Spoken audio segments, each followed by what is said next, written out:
All right. Well, good morning, everyone, and welcome to today's Red Hill Rediscovered program, a fractured community tracing the lives of the people Dorothea, Henry, Winston, enslaved. And I'd like to welcome to the stage here Peighton Young, today's presenter, and we're very excited to have them here. Peighton has been working with Red Hill for several years now, and this has been one of the great projects that they've been working on, trying to develop our Black history knowledge here at Red Hill. So before we get started, I just want to introduce Peighton. Peighton Young is a public historian, genealogist, and fifth-year PhD student at the College of William and Mary. Specializing in the history of the Black American experience, Young uses their platform to support historical institutions and public aid projects that elevate Black community voices across Virginia. They currently work as a historian, genealogist, and research advisory council member for Patrick Henry's Red Hill in Brookneal, Virginia. Young is also the co-chair and public representative of the Descendants Council of Greater Richmond, Virginia, an organization that advocates for the protection and preservation of historic Black cemeteries in the Richmond metro area. So we're very glad to have Peighton here today. And with that, I will turn it off to them. And be sure as you're listening to our presentation today, you can ask any questions you might have in the chat, and those will be answered in our Q&A at the end. So take it away, Peighton. All right, thank you, Cody. All right, so good morning, everyone. Again, my name is Peighton Young. I'm the historian and genealogist here at Patrick Henry's Red Hill. I'm so glad to welcome you to this program this morning, and thank you guys for joining us. Today, I'm going to be talking about the lives of the people that Dorothea Henry Winston enslaved throughout her adult life, and in particular, how her actions and her methods of enslaving people actually directly shaped the experiences of the people that she enslaved over time. Now, if you've ever visited Red Hill before, you know that much of the history that we share with our visitors surrounds the life and legacy of Patrick Henry, because the Red Hill Plantation was the final home, his final home, as well as his final resting place. Within the context of the history of slavery, we often discuss how Patrick Henry's political career, the complexities of his views on the morality of slavery, and his status as a founding father all intersect with his history of enslaving dozens and dozens of people throughout his lifetime. But what is critical to understanding both the history of slavery at Red Hill and Patrick Henry's history as an enslaver is understanding where his second wife, Dorothea Henry Winston, fits into all of those experiences. Far from being an inactive participant in Red Hill's history of slavery, Dorothea Henry Winston's decisions as an enslaver would have some of the most tremendous and harrowing impacts on the African Americans who were bound to the Henry family. And the effects of her actions would have a ripple effect on generations of Black people throughout Southside Virginia and beyond for many, many, many years. So, who is Dorothea Winston Henry? Well, often spoken of as Patrick Henry's wife, the mother of his 11 children, and twice the First Lady of Virginia during Patrick Henry's 2 terms as governor, she's rarely examined as an independent historical figure, much less as a powerful property owner. Yet, having come from a prominent colonial Virginia family, Winston's life trajectory seemed destined to land her in a position of power over both land and people. So let's take a look at her family lineage, her early life, and how these factors contributed to her becoming a powerful enslaver as an adult.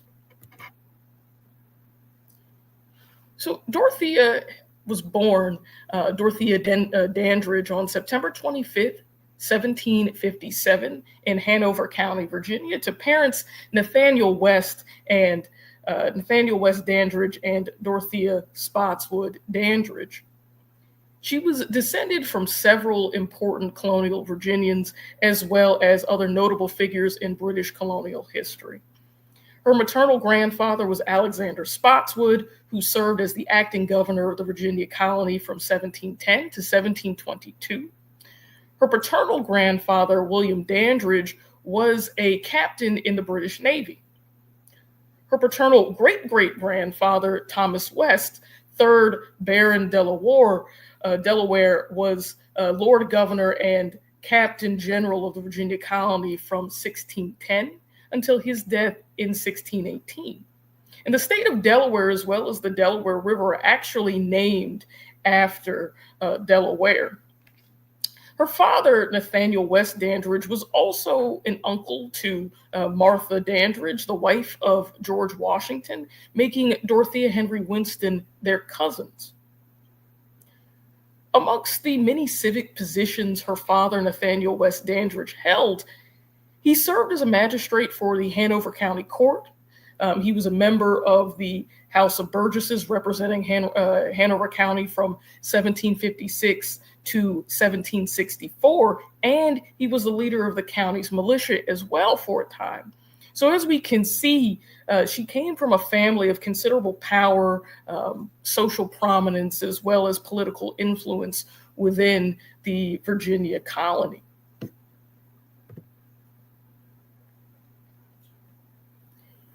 While very little is known about Dorothea Henry Winston's early life or her upbringing, there is evidence to suggest that she grew up within a family that had access to both land wealth and property, which would have likely facilitated her early exposure to the institution of slavery.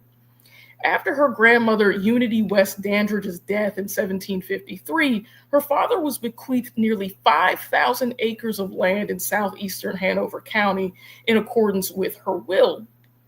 During the rest of the 1750s and the 1760s, Dandridge's land holdings only continued to grow. By 1768, he was recorded as owning, in tandem with his Hanover County property given to him by his mother, also a very active 1,400-acre plantation in Turkey Creek, upon which he enslaved 165 people.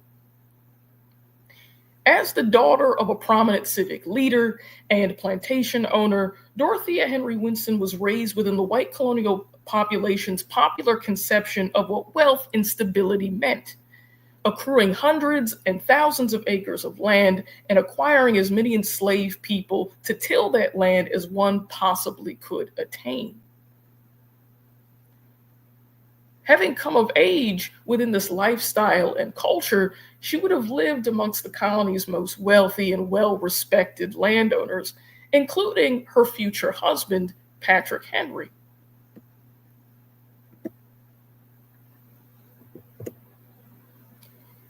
Now, Patrick Henry had been acquainted with the Dandridge family for several years during his early adulthood when his family lived at Studley Farm in Hanover, just a short distance away from the Dandridge family home. He would marry his first wife, Sarah Shelton, in 1754, and within a decade they had moved away from Hanover to the Roundabout Plantation in Louisa County in 1764 when he started both his legal and political careers. The couple and their growing family did eventually move back to Hanover County in 1771, taking residence at the Scotchtown plantation in Beaver Dam in Hanover, after which time Henry's friendship with the Dandridge family resumed in earnest. His connection with the family grew even stronger once the Revolutionary War began in 1775, and Patrick Henry, then a delegate in the Continental Congress, was granted command of the 1st Virginia Regiment by the 3rd Virginia Convention, which was the colony's lawmaking body at that time. Dorothea Henry Winston's brother, Alexander Spotswood Dandridge, served as Henry's aide-de-camp during his period of command.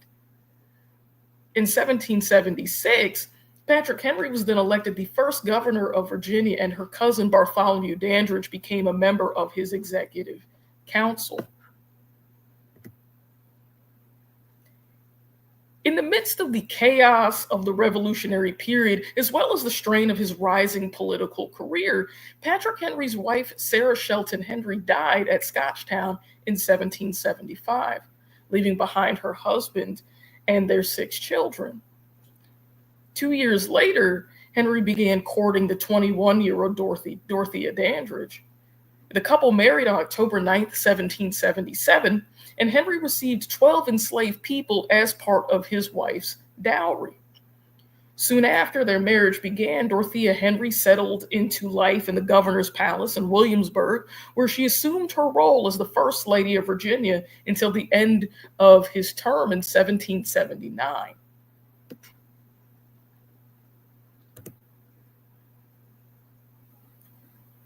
Following the end of that term as governor in 1779, Henry moved his new wife, his children, and the people that he enslaved at that time to the Leatherwood plantation in what is now Henry County, Virginia, which is near the North Carolina border.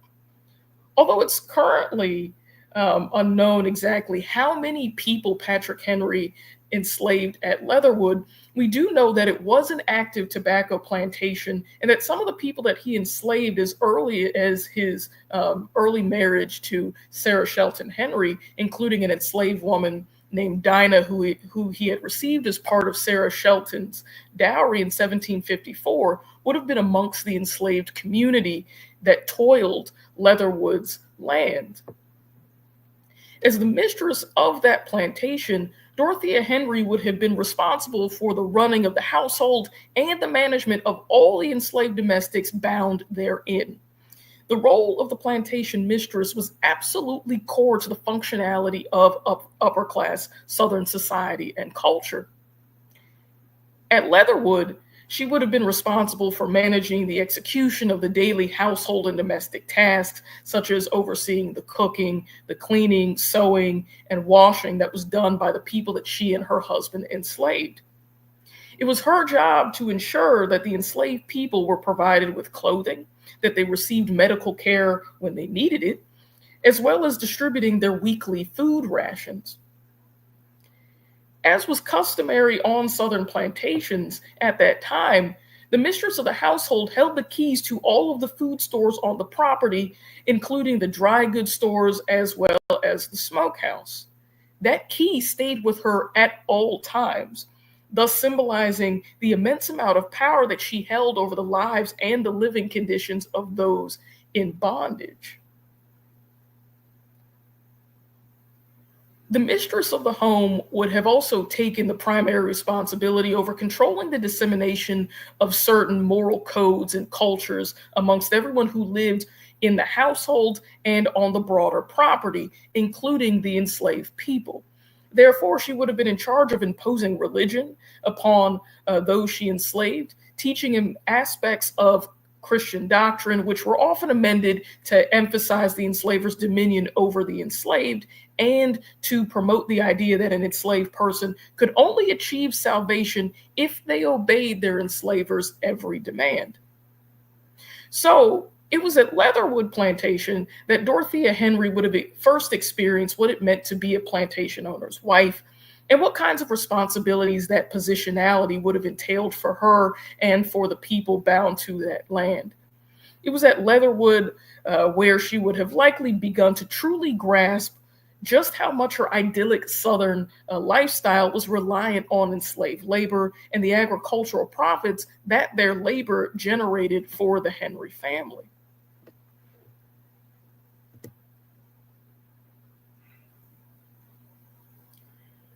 Along with the obvious changes to her status within the plantation hierarchy, Dorothea Henry's marriage to Patrick Henry meant that she also led a life of near constant movement as his political prominence in Virginia only continued to skyrocket through the late 18th century.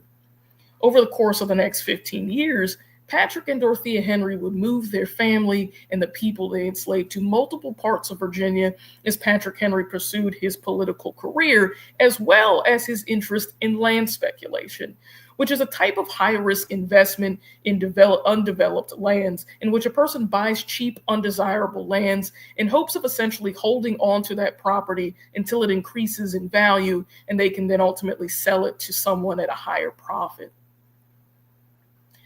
Between 1779 and 1794, the Henrys lived at 6 different homes located in included Leatherwood in Henry County, the governor's palace in Williamsburg when Henry was again elected governor, this time from 1784 to 1786. They also lived on properties in Richmond, Chesterfield County, and in Prince Edward County, and they moved to the Long Island Plantation in Campbell County in 1792. So that's quite a lot of movement during that 15-year time span.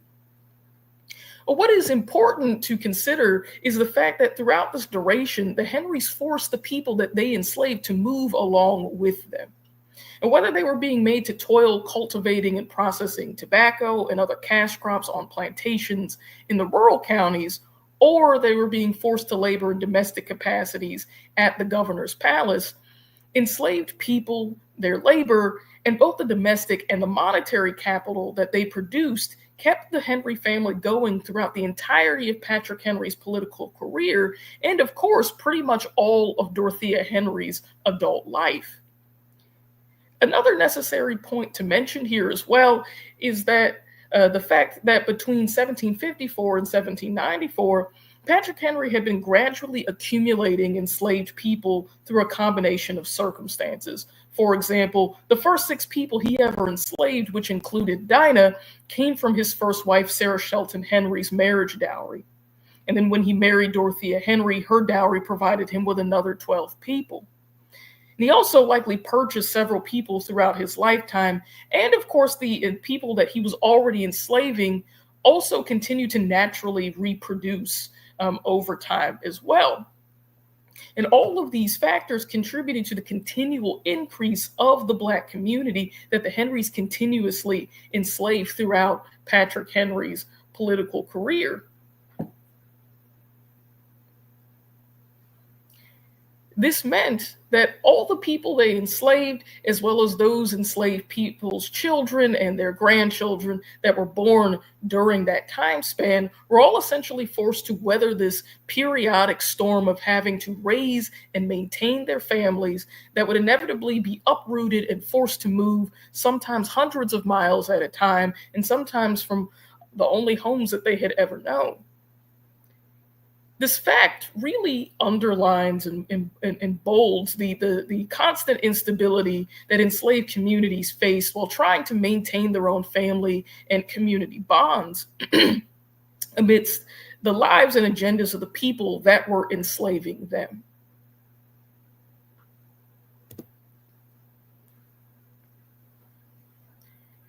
In March of 1794, Patrick Henry purchased 700 acres of land near Brookneal, Virginia, in Charlotte County from a land speculator named Richard Marot Booker. That land became known as the Red Hill Plantation, which is where Patrick Henry spent the last 5 years of his life. Over time, through various land purchases, Henry was able to increase the size of that plantation to 2,930 acres. Upon this land, dozens of enslaved people were forced to cultivate tobacco and subsistence crops, the profits of which fueled the Henrys' day-to-day survival. Only a small number of enslaved children were actually born at Red Hill during Patrick Henry's time there, while the vast majority of the plantation's enslaved community were either purchased before his arrival at Red Hill, or they were born at various different parts of properties that he had lived at throughout Virginia and had been brought to Red Hill starting in 1794. The first enslaved people brought to Red Hill that year made up the earliest generations of what we know of today as the Quarter Place African American community. Quarter Place refers to the section of the Red Hill plantation where the enslaved lived and labored for many, many generations. It's located about a quarter of a mile from the main house. And it is also the location of the Quarter Place Cemetery, one of the oldest extant historic Black cemeteries in the state of Virginia. It was active from 1794 through at least, as we have found so far, through 1737. It is the final resting place of generations of enslaved people, along with several of their post-emancipation descendants who continued to live and labor on that property for many decades after the Civil War.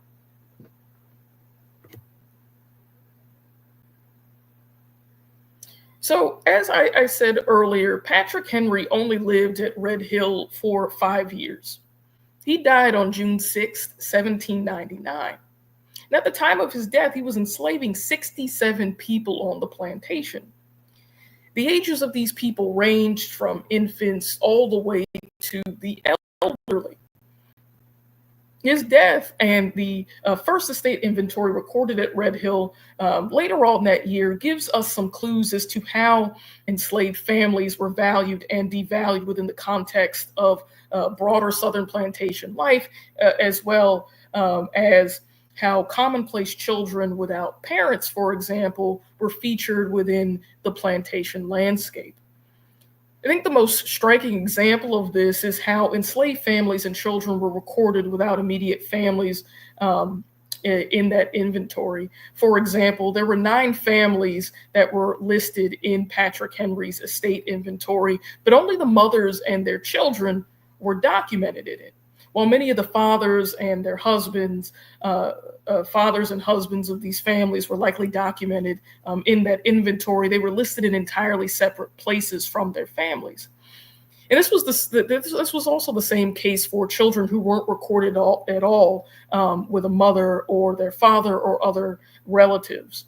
So the partial families that were listed in that record included Peg and her children, who were Shadrach, Nancy, Pleasant, Jesse, Reuben, and Letty; Daphne and her sons, Tim and Ned; Millie and her son, Joe; Critty and her sons, Jack White, Harrison, and Coleman; Nell and her son, Billy; Beck and her children, Robin, Peg, and Dinah; Mary and her children, Phil, Sally, Abby, Gib, and Squire; Polly and her children, Abraham, Pricey, Polly, and Dicey; and Anarchy and her children, Violet, Fanny, Zebulon, and Lewis. While we know that men like John, Cato, Scotchman, and Daniel, and 8 others were all enslaved at Red Hill during this exact same time, they were not recorded alongside a family or any children that they may have had. They were documented separately. There were also 12 enslaved children who weren't recorded alongside a parent at all, suggesting that they may have been enslaved together with other relatives, like an aunt, an uncle, or a grandparent, or they may have lost their parents at an early age due to their death or sale. This 1799 inventory shows us that the institution of slavery constantly worked to disrupt the stability of the enslaved nuclear family at Red Hill, as it did for plantations, farms, and other environments of enslavement located throughout the country in the late 18th century. Slavery made it extremely difficult for enslaved families and communities to maintain their physical ties to each other. And one of the most common causes of that instability was the death of an enslaver and the division of their estate, which inevitably followed. It is at this time in the history of Red Hill that Dorothea Henry picks up the reins of the plantation controlling powers that her husband left behind. Decisions that she made about what would befall Red Hill's enslaved community would have a seismic impact on the lives of the people that she enslaved and the lives of their descendants for many generations to come.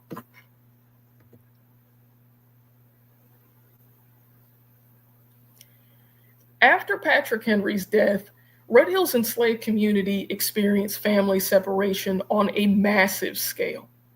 By 1802, the enslaved population on the plantation had grown to 69 people due to the births of 2 babies named Abram and Molly. Patrick Henry's last will and testament gave his widow, Dorothea Henry, total ownership of Red Hill and the power to independently own 20 enslaved people of her choosing from his estate. His will also gave her the authority to divide the other 49 people that he enslaved amongst their 11 children that she and Patrick Henry had together. Consequently, over the next 40 years, those 49 enslaved people, along with their children and their grandchildren, were scattered amongst Dorothea and Patrick Henry's children and grandchildren, some of whom resided in and around Charlotte County and other parts of Virginia, while others had moved to different states, often hundreds of miles away, like Tennessee and Louisiana.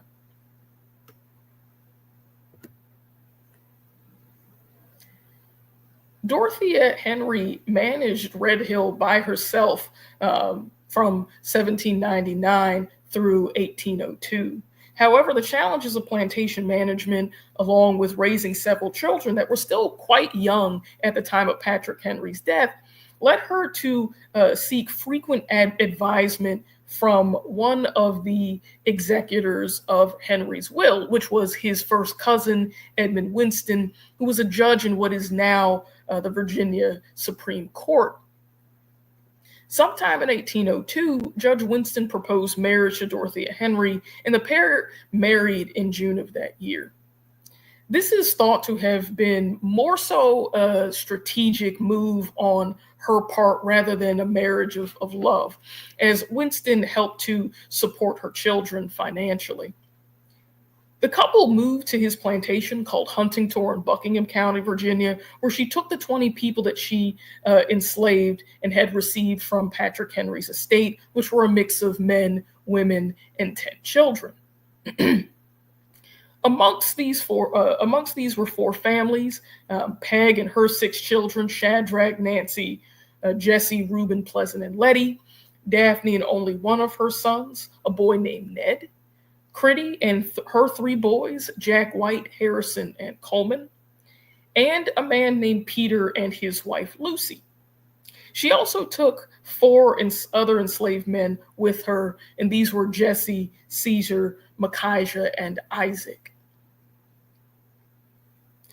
Between 1802 and 1818, Dorothea Henry Winston largely lived in Buckingham County, but may have spent some of those latter years living in Lynchburg, as well as spending time at Red Hill as well. During that 16-year time span, the Winstons enslaved at least 48 people, many of whom were amongst the 20 that she had originally taken from Red Hill back in 1802, while others were likely their spouses and children, along with people originally enslaved by Edmund Winston himself prior to his marriage to Dorothea Henry.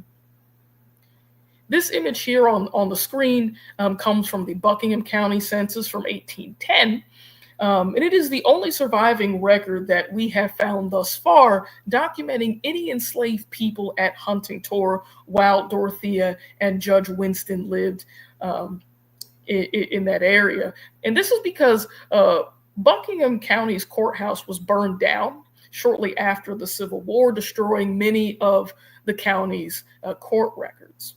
Edmund Winston's entry is 7th from the top, and it is one of the largest numbers included on that list. Now, because of the destruction of the courthouse's records, it's currently unclear how long the Winstons lived at Huntington and what slavery was like there. We also don't know exactly when and why they may have moved to Lynchburg. Still, we do know that after Judge Winston died in Lynchburg in 1818, Dorothea Winston's daughter, Sarah Butler Henry, who was a new widow herself at that time, invited her mother to move to her plantation, which is called 7 Islands, and it's located in Halifax County, Virginia. Dorothea Winston accepted that invitation and promptly moved herself along with several enslaved people that she had at Huntington, and they moved to 7 Islands, where she mainly spent most of the rest of her life.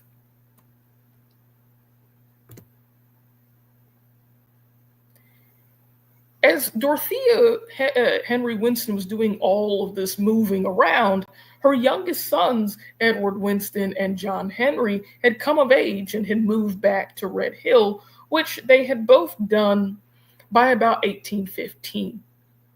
By the late 18 teens, the brothers had already started to build families of their own in their own respective sections of the nearly 3,000 acre plantation and were generally living life independent of each other.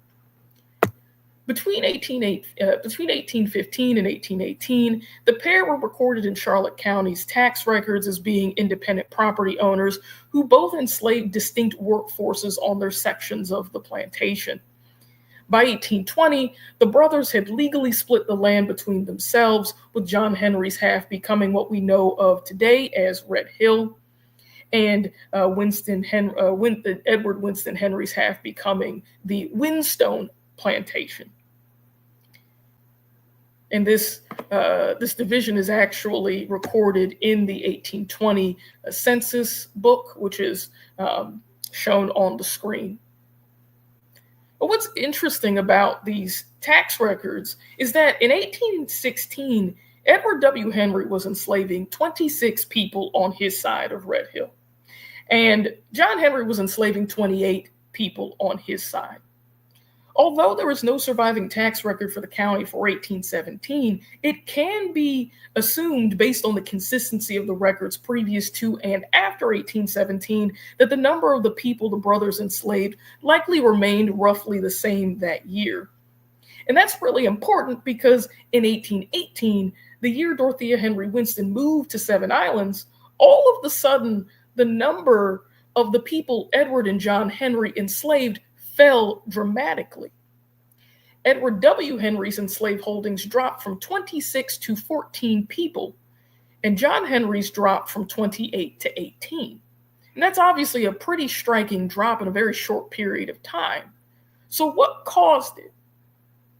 Well, to date, there is no evidence to suggest that each of the brothers decided to spontaneously sell nearly half of the people that each of them enslaved. And there's also no evidence of any seismic events that had occurred in the Charlotte County area, such as endemic diseases that could have impacted the enslaved community there either. Now, this leaves only one logical possibility, that each of the brothers gave their mother nearly half of the people that they enslaved.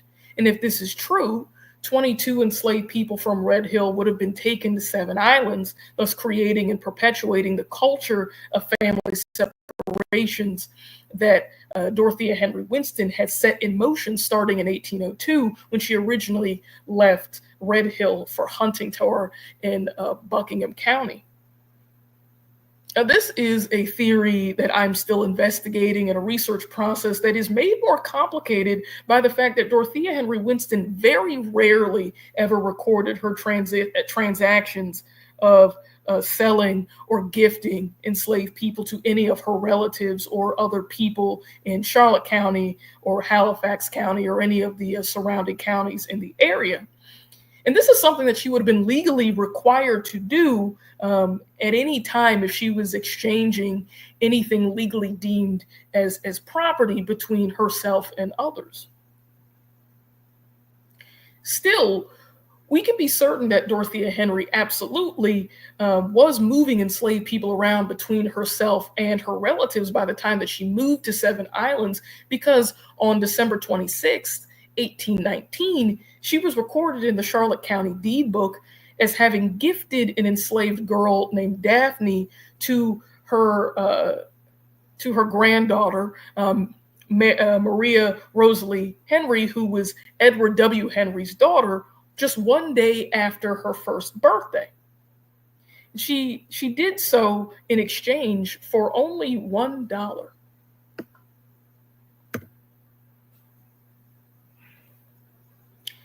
Now, one enslaved family that Dorothea Winston took from Red Hill and brought with her to Huntington in 1802 did end up back at Red Hill during the 18 teens. And this may have been part of her attempt to perhaps help her sons establish their own households as they came into adulthood. This family was Critty, who was an enslaved cook, and two of her sons, Harrison, who had been Dorothea Henry Winston's body servant when he was a child, and his brother, Jack White. It appears that Dorothea Henry Winston, at some point between 1802 and 1813, gave Creedy's third son, Coleman, to her son, Fayette Henry, along with other people who were enslaved at Red Hill back in 1802, like Pleasant, Caesar, and Daphne. And while Pleasant pops back up at the Seven Islands plantation in the mid 19th century, it's unclear exactly what happened to Coleman or Caesar or Daphne or any of the other 12 people that were enslaved in Fayette Henry's estate following his death in 1813, since he did not appear to have a formal directive mandating that they be given to another family member or they be sold elsewhere. This further shows the complexities involved in these family and community separations that Dorothea Winston and her children engaged in after Patrick Henry's death. While Jack White disappears from Red Hill's records after 1815, suggesting that he may have either passed away, ran away, or had been sold by that point, his mother Critty and brother Harrison continued to be enslaved by John Henry at Red Hill through the mid-19th century. Critty died in 1860 at the age of 105, according to Charlotte County's mortality schedule. And Harrison eventually went on to marry an enslaved woman named Millie, who was likely enslaved on a property near to Red Hill. And they continued to be married, and he continued to be enslaved at Red Hill through the Civil War. He remained at Red Hill after emancipation and lived there for several decades until his death, which is said to have happened sometime between 1905 and 1907, when he would have been around the age of 106.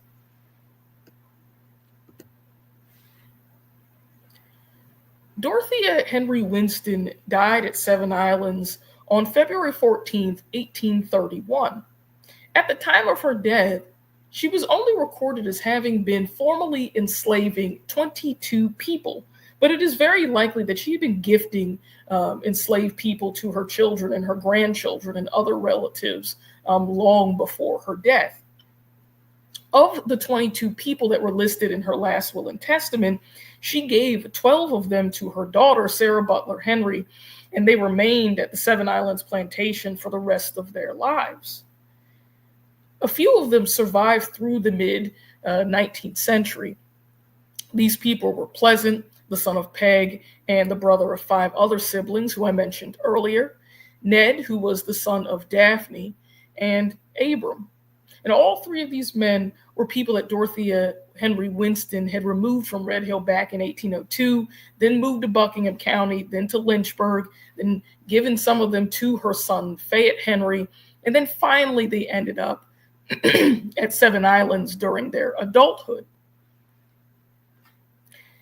Pleasant, Ned, and Abram were all recorded in Sarah Butler Henry's 1857 last will and testament.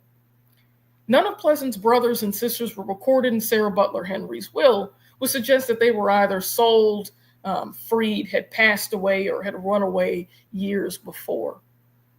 It is likely that by this time in their lives, as they were becoming elderly men, that Pleasant, Ned, and Abram were each other's only living connections to Red Hill and the enslaved community that they had spent much of their childhoods a part of. When Sarah Butler Henry died, the 3 men were then passed down to her son, Patrick Henry Scott, who then took over ownership of Seven Islands from 1857 through the Civil War.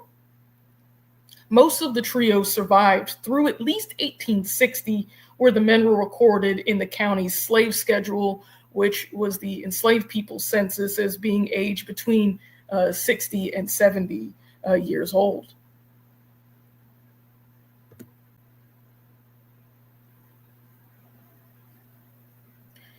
By the end of the war, only one of those men was still living.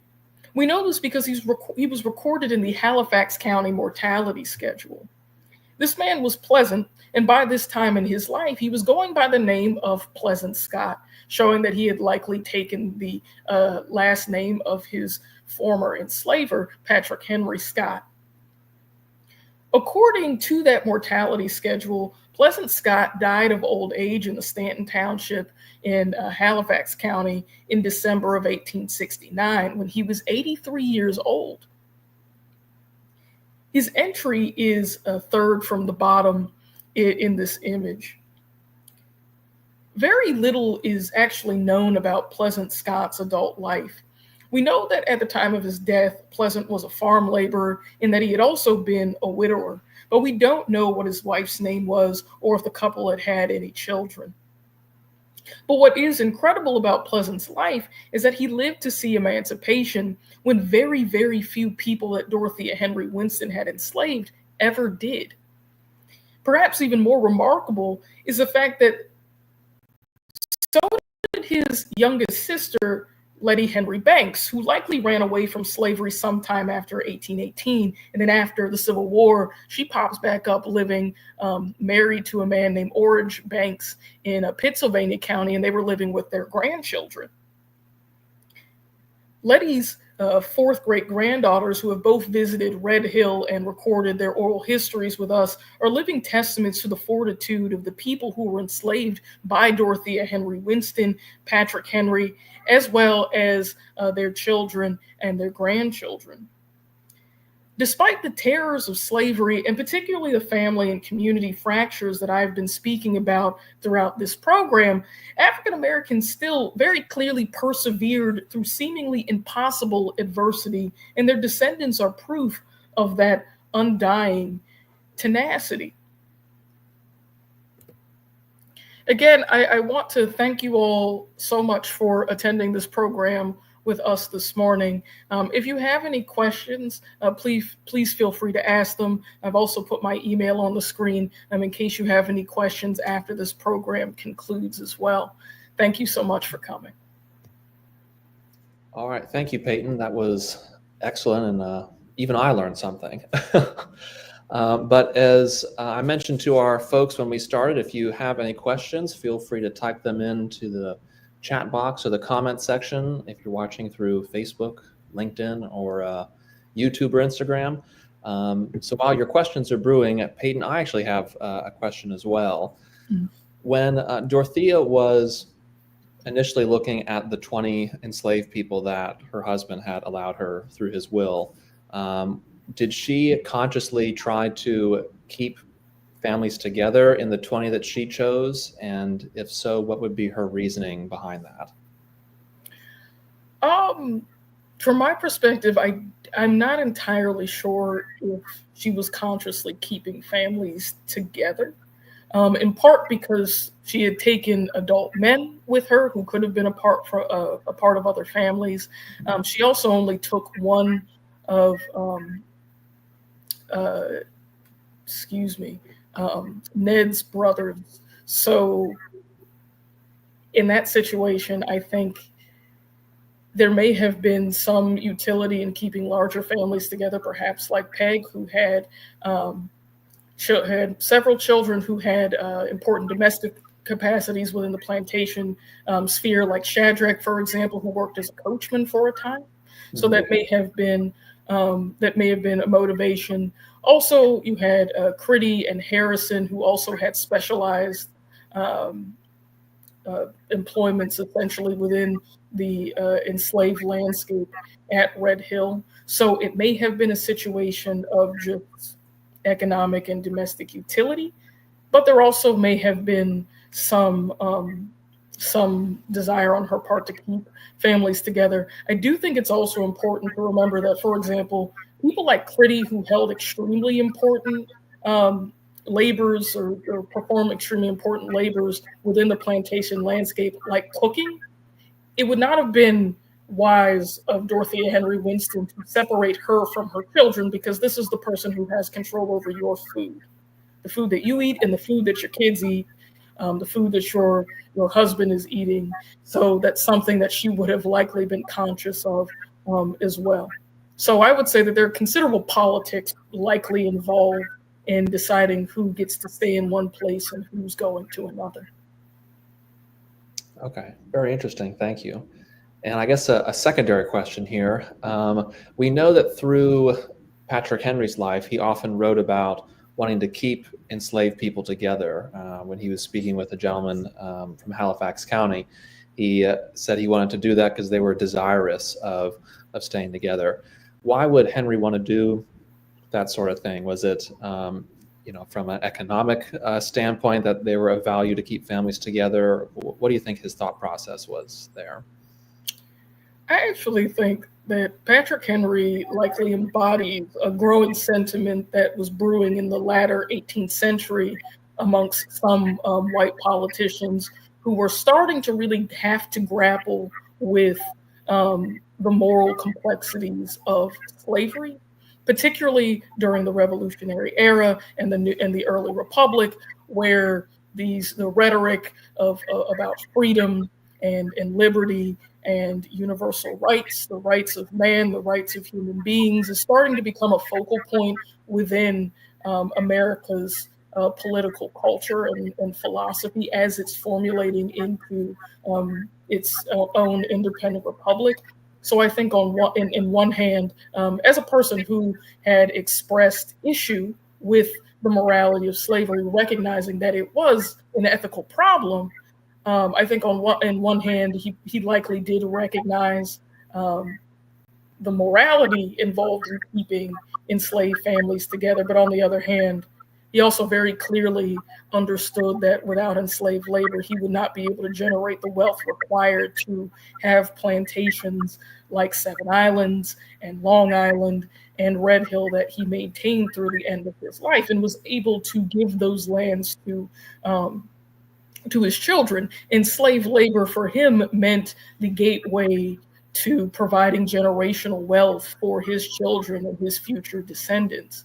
So I think in Patrick Henry, you have, I think, a really poignant example of, I think, the moral waffling as well as, the moral failing of white plantation owners in these prominent political positions during this very, I think, fragile time in the formation of America as a nation. And that's playing out in this plantation environment and how he decides what families get to stay with each other throughout time. I do think that it's clear that he for whatever one of those reasons perhaps may have been a particular driving force for him to keep families together between 1754 and 1799, it clearly had staying power because large families like Peg's, for example, that had 6 children, were able to be maintained at least through the 1780s and the early 1790s, long before moving to Red Hill.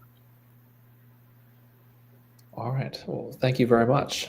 It looks like we've got all of our questions answered since no one in our chat has asked any. But I will just kind of bringing it back to our audience as well. If people are, if they believe they're descended from enslaved people, and the history is tracking back that far, but they're finding it difficult to do research in Virginia, for example, since a lot of the courthouse records have been burned through the Civil War and lost over time, what would you recommend would be kind of their best resources for trying to find their ancestors?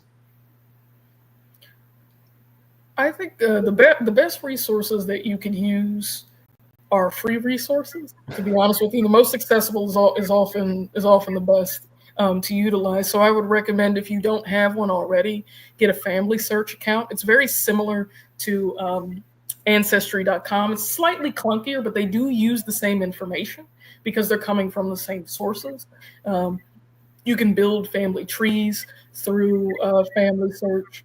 You can connect with potential relatives through family search. So I'd recommend starting there and tracing your family members, your parents, your grandparents, your great grandparents backwards in time if you can.